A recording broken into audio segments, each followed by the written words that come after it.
Rodri, De Bruyne, Savio, Akanji, Doku, Grealish.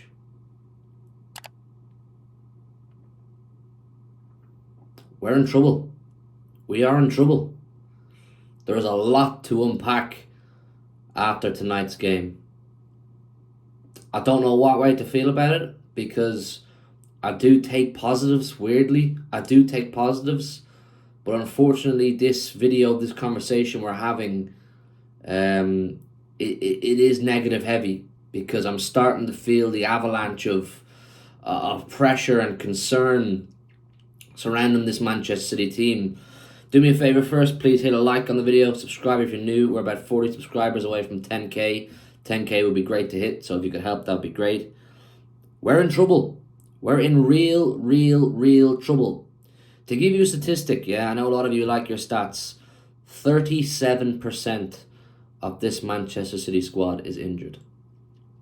That's if you want to include those absolute giants of men, not boys, but men, those youngsters that played for us tonight.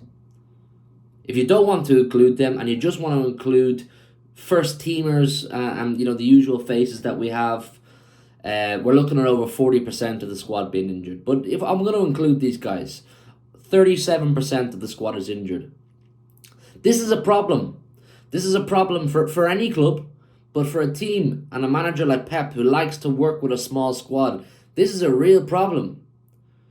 Multiple of these injuries are long-term. Bob, Rodri, to name a few, just to name two. Savio stretchered off. We don't know the diagnosis of Akanji.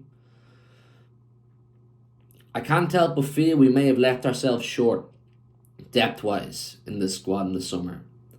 I looked at particularly Gundo tonight, and I'm just not sure. I'm just not sure what the crack with Gundo is. Has age finally caught up with him?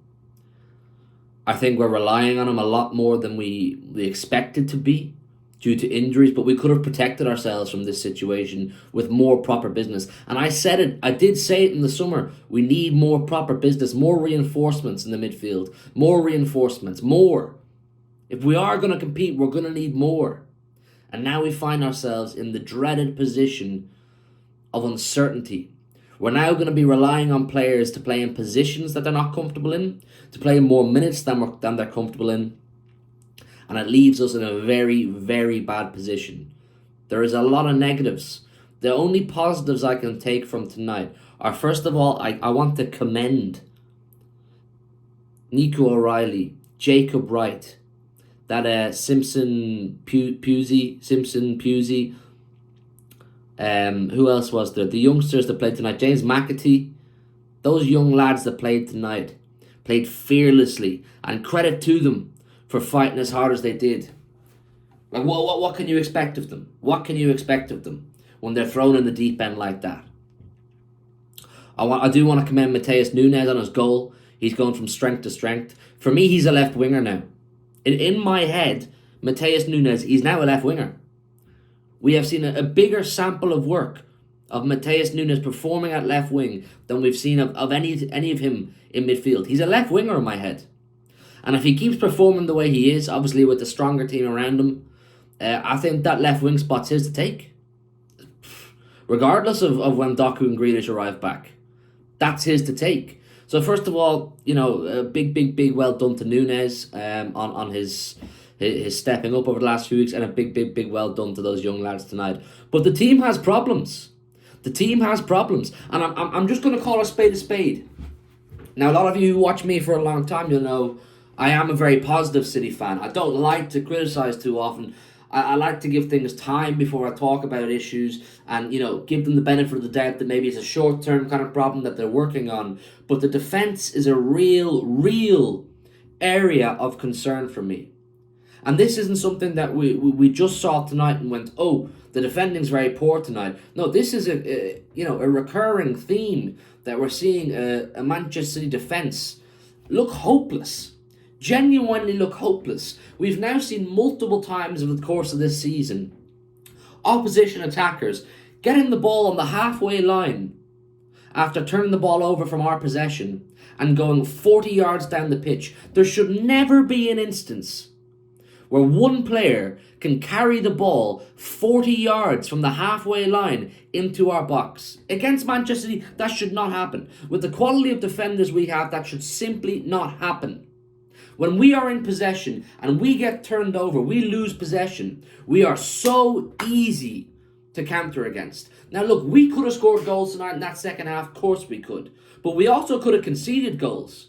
We were cut open like hot knife through butter.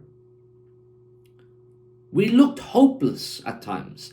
Ake out of position, hopeless at times. Rico brilliant on the ball. There are some little things he can improve on. I think he can be a little bit more ruthless in the final third. Brilliant on the ball, but sometimes in defence he does look hopeless. And he's young. He's got a lot to learn, but he's thrown in.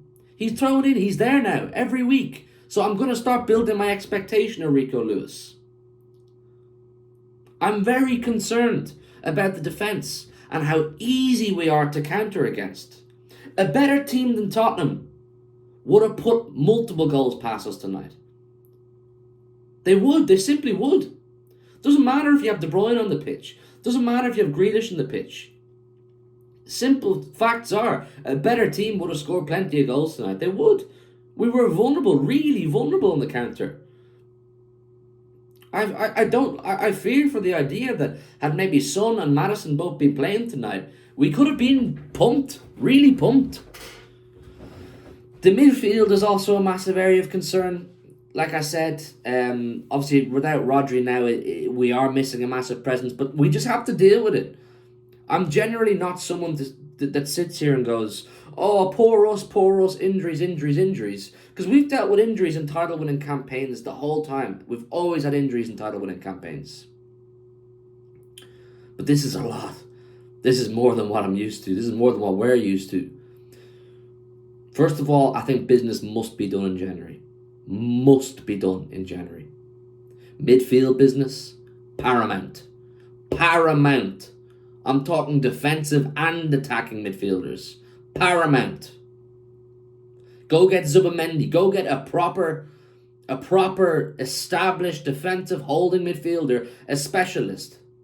I'm not too arsed about it. Oh, he's versatile. He can play 6, he can play 8, he can play 10, he can play here, he can play there. Get me a 6. Get me a proper 6. Get me a 10. Get me an 8. Someone who can create. Someone who's able to be threatening in the final third. We're not ruthless enough in the final third without Haaland. I'm sorry, we're just not.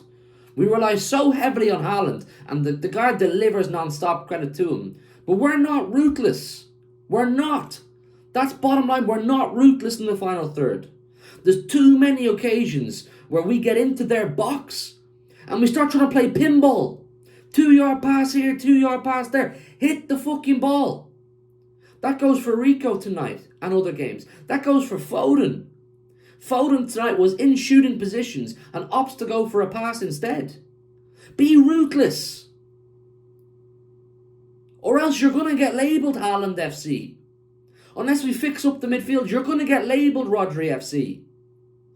It's not right that we start leaning on these young lads, 18, 19, 20-year-olds, and saying, oh, when the big dogs are out, they'll go and fix it. That's not right. That's not normal. Go and do some business. The defensive issues that I'm speaking about, they can be rectified. They can be rectified on the training pitch. They can be rectified through coaching and simple tactical setup, adjustments. But personnel and bodies simply not being available, that requires immediate attention. We will not win this league with the bodies we have available and the injury record we have and the increasing pace of the injuries coming back at us. There's going to be more injuries. I promise you. It's a problem. It's a problem. And my instinct is always to sit here and go, just trust Pep. And I always do. And I will continue to do so. But please, I can only hope you agree with me, that this is a problem now. Business must be done. Gundo's off the pace. He's not going to play 90 minutes for us 2-3 times a week and win us a league. He's 34. Kovacic, Very, very good, but we can't lean on him. Haaland, get me a second striker. Because clearly we're not ruthless enough without him. These are now the standards and expectations of our football club. So don't wilt and don't lower your standards just because we have injuries. No. It's still in our power to fix this. I don't care that we're out of the Carabao Cup. I don't.